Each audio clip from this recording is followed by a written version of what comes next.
I caught my spoiled sister making out with my BF a week before her wedding. I couldn't take it and called her fiancé.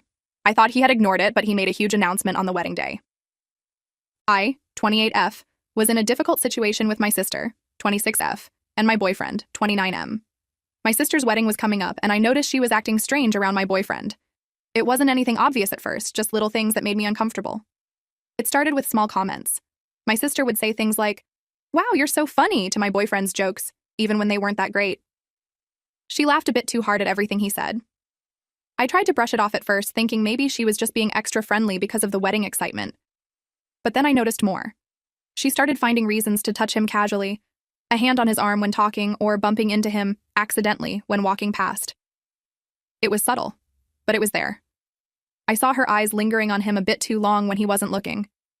It made my stomach churn. I tried to talk to my boyfriend about it. One night, after we got home from a family dinner where my sister had been particularly flirty, I brought it up. "Did you notice how Sarah was acting tonight?" I asked him. He looked confused. "What do you mean?" I explained what I had seen, the laughing, the touching, the looks. He listened, but then he just shrugged. "I think you're reading too much into it," he said. "She's probably just excited about the wedding. It's harmless." But it didn't feel harmless to me. I couldn't shake the feeling that something was off. I decided to keep a closer eye on things, hoping I was wrong. The next few weeks were tense. Every time we were around my sister, I found myself watching her like a hawk. I noticed more and more little things that bothered me. She would always sit next to my boyfriend if she could. She'd find excuses to ask for his help with wedding-related tasks, even though I was right there. One day, we were all at my parents' house for a family barbecue. I went inside to use the bathroom, and when I came back out, I saw my sister and my boyfriend talking quietly in a corner of the yard. They were standing close together, and my sister was giggling at something he said. When they saw me, they quickly stepped apart, and my sister walked away. I felt sick to my stomach. I wanted to confront them right then and there, but I didn't want to cause a scene at the family gathering. Instead, I waited until we got home that night. "What were you and Sarah talking about earlier?" I asked my boyfriend as casually as I could. He looked surprised by the question. "Oh, just some wedding stuff. She was asking my opinion on the music selection." I raised an eyebrow. "And that required you to stand so close together?" He sighed. "Come on, not this again. I told you, there's nothing going on. Sarah's just being friendly." I couldn't hold back anymore. "Friendly? She's practically throwing herself at you, and you're not doing anything to stop it." He looked hurt. "What do you want me to do? She's your sister. I'm trying to be nice to her. I can't just tell her to go away." "You could set some boundaries," I said. "You could make it clear you're not interested." "But I'm not interested," he insisted. "There's nothing to make clear. You're seeing things that aren't there." We argued for a while, but it went nowhere. He kept insisting I was imagining things, and I couldn't make him see what was so obvious to me. In the end, we went to bed angry and frustrated. The next day, I decided I needed to talk to my sister directly. I called her and asked if we could meet for coffee. She agreed, sounding cheerful and oblivious to my concerns. We met at a small cafe near her apartment. I was nervous, my hands shaking slightly as I stirred my coffee. My sister chatted happily about wedding plans, not noticing my discomfort. Finally, I couldn't take it anymore. "Sarah," I interrupted her, "we need to talk about something." She looked at me, surprised by my serious tone. "What's wrong?" I took a deep breath. "I've noticed how you've been acting around Tom lately," I said, referring to my boyfriend. "The flirting, the touching, the way you look at him. It needs to stop." Her face went through a range of emotions: surprise, confusion, then anger. "What are you talking about?" she demanded. "I haven't been flirting with Tom." "Yes, you have," I insisted. "Maybe you don't realize you're doing it, but you are, and it's making me very uncomfortable." She laughed, but it wasn't a happy sound. "You're being ridiculous. Tom's practically family. I'm just being friendly." "It's more than that," I said. "You're always finding excuses to be near him, to touch him. You laugh at all his jokes, even the bad ones. It's obvious what you're doing." Her face flushed red. "I can't believe you're accusing me of this," she said. "Especially right before my wedding. Are you really that insecure?" Her words stung, but I pressed on. "This isn't about insecurity, it's about respect.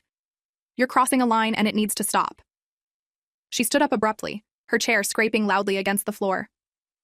"I'm not going to sit here and listen to this," she said. "You're being paranoid and ridiculous. If you can't trust your own sister, that's your problem, not mine." She stormed out of the cafe, leaving me sitting there alone. I felt awful. Had I made a mistake? Was I really just being paranoid? When I got home, my boyfriend was there. He could tell something was wrong as soon as I walked in. "What happened?" he asked. I told him about my conversation with Sarah. As I spoke, his face grew more and more concerned. When I finished, he sighed heavily. "I think you've made a big mistake," he said. "Sarah's going to be really hurt by this. And right before her wedding, too." I felt defensive. "So you're taking her side?" He shook his head. "I'm not taking sides. I'm just saying I really don't think Sarah was flirting with me. And even if she was, which I doubt, confronting her like this wasn't the way to handle it." I felt tears welling up in my eyes. "So what was I supposed to do? Just ignore it?" He came over and put his arms around me. "You could have talked to me more about it. Or maybe talked to Sarah in a less accusatory way. Now she's probably going to be upset with both of us, and it's going to make the wedding really awkward." I pulled away from him. "So this is all my fault?" He sighed again. "I didn't say that. I just think you may have overreacted a bit." We argued some more, but it was clear we weren't going to agree. Eventually, he went to bed, leaving me alone with my thoughts. The next few days were tense. My sister wasn't speaking to me. My parents called, wanting to know why Sarah was so upset. I tried to explain, but I could tell they thought I was overreacting too. The wedding was getting closer, and I didn't know what to do. I was supposed to be a bridesmaid, but now I wasn't sure if Sarah even wanted me there. My boyfriend was still invited, and he said he thought we should both go, to show there were no hard feelings. But the thought of watching my sister walk down the aisle, knowing how upset she was with me, made me feel sick. I tried to call Sarah a few times, but she didn't answer. I left voicemails apologizing, saying we needed to talk, but she never called back. I even went to her apartment, but she wouldn't open the door. As the wedding day got closer, I felt more and more anxious. My boyfriend kept telling me to relax, that everything would blow over, but I wasn't so sure. I had a nightmare where I showed up at the wedding and everyone turned to stare at me, whispering and pointing. I woke up in a cold sweat. Update: things got worse after my confrontation with Sarah. She told our mom about my accusations, and Mom was furious with me. She called me, yelling about how I could be so selfish and paranoid right before Sarah's wedding. "How could you accuse your own sister of such a thing?" she demanded. I tried to explain my side, but she wouldn't listen. She told me I needed to apologize to Sarah immediately and fix this mess. The tension in our family was unbearable. Sarah still wouldn't speak to me, and now my parents were upset too. My boyfriend Tom kept insisting I was overreacting, which only made me feel more lonely and frustrated. A week before the wedding, I went to my parents' house to try and smooth things over. As I approached the front door, I heard muffled voices from the side of the house. Curious, I walked around to the garden and froze in shock at what I saw. There, partially hidden behind a large shrub, were Sarah and Tom. They were locked in a passionate embrace, kissing deeply. Tom's hand was under Sarah's shirt, and her legs were wrapped around his waist. They were so engrossed in each other that they didn't even notice me standing there. I felt like I'd been punched in the stomach. All the air left my lungs, and for a moment I couldn't move or speak. Then, as the reality of what I was seeing sank in, a wave of anger and betrayal washed over me. "What the hell is this?" I screamed. They jumped apart, looking guilty and shocked. Sarah's face went pale, while Tom started stammering. "It's not what it looks like." But it was exactly what it looked like. All my suspicions, all my fears that everyone had dismissed as paranoia, were suddenly confirmed in the worst possible way. "How could you?" I choked out, tears streaming down my face. "My own sister and my boyfriend?" Sarah started crying too. "I'm so sorry," she sobbed. "We didn't mean for this to happen." But I couldn't bear to hear their excuses. I turned and ran back to my car, ignoring their calls for me to come back. As I drove away, my phone started ringing. First Tom, then Sarah, then my mom. I ignored them all. When I got home, I packed a bag with some clothes and essentials. I sent a text to Tom. "We're done. Don't try to contact me again." Then I turned off my phone and left. I'm writing this from a hotel room in a nearby city. I don't know what I'm going to do next. The wedding is in a few days, but there's no way I can attend now. My relationship is over, and my relationship with my sister may never recover from this betrayal. I feel like my whole world has been turned upside down. Everyone made me feel like I was crazy for suspecting something, but I was right all along. I don't know how I'll ever trust anyone again after this. So, Reddit, any advice on how to move forward from here would be appreciated. Update. After the shock of catching my sister Sarah with my now ex-boyfriend Tom, I spent a few days in a daze, barely able to process what had happened. My phone was flooded with messages and missed calls from both of them, as well as from my parents, but I couldn't bring myself to respond. Eventually, I realized there was one person who deserved to know the truth: Mark, Sarah's fiancé. With a heavy heart, I called him. When Mark answered, I could hear the confusion in his voice. Hey, what's going on? Sarah's been a mess, saying you've disappeared and won't talk to anyone. I took a deep breath and told him everything. I explained my initial suspicions, how everyone had dismissed my concerns, and finally, what I had witnessed in my parents' garden. As I spoke, Mark remained silent, only occasionally making a sound to indicate he was still listening. When I finished, there was a long pause. Finally, Mark spoke, his voice low and controlled. Thank you for telling me. I need some time to think about this. That was all he said before hanging up. I sat there, staring at my phone, wondering what he would do with this information. As the wedding day approached, I heard nothing from Mark or my family. Sarah had stopped trying to contact me, and I assumed she had convinced Mark to forgive her. The thought that she might actually get away with this, that she would get her happily ever after, while my life lay in ruins, made me feel sick. I decided not to attend the wedding. I couldn't bear the thought of watching Sarah walk down the aisle, knowing what she had done. Instead, I planned to spend the day alone, trying to figure out how to piece my life back together. However, the evening of the wedding, I received a call from my cousin Emma. Her voice was hushed and excited. Oh my God, you won't believe what just happened.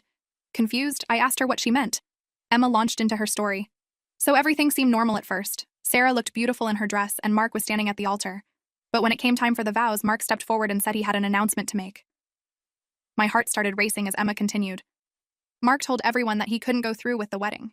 He said, I can't marry someone who would betray her own sister and ruin her life by getting involved with her boyfriend. Sarah went completely pale. Then Mark turned to your parents and said, I'm sorry, but I think you should know the real reason why your daughter hasn't been speaking to any of you. Emma went on to describe the chaos that ensued. Sarah burst into tears. My parents looked shocked and confused, and the guests started whispering among themselves. Mark apparently walked out of the church, leaving Sarah sobbing at the altar. It was like something out of a movie, Emma said. Everyone's still in shock. Your parents are trying to get the full story from Sarah, but she's a complete mess. I sat there, stunned. Part of me felt justified that the truth had finally come out, but another part felt sad for the pain this would cause my family. Are you okay? Emma asked when I didn't respond. I don't know, I answered honestly. I never wanted it to end like this. After talking to Emma for a bit longer, I hung up and sat in silence, trying to process everything. The truth was out, but at what cost? My relationship with Tom was over, my bond with Sarah was shattered, and now my entire family was in turmoil. I realized that while the truth had come to light, it didn't magically fix everything. I still had a long road ahead in terms of healing and rebuilding trust. But for the first time since this whole ordeal began, I felt a small sense of relief. At least now, I could start to move forward without the weight of unspoken truths holding me down. As for what comes next, I'm not sure. I know I'll need to face my family eventually, but for now I'm taking it one day at a time. If nothing else, this experience has taught me the importance of trusting my instincts and standing up for myself, even when others doubt me. To those who supported me through this ordeal, thank you. Your words of encouragement meant more than you know. And to those in similar situations, remember, trust your gut and don't let anyone gaslight you into doubting your own perceptions.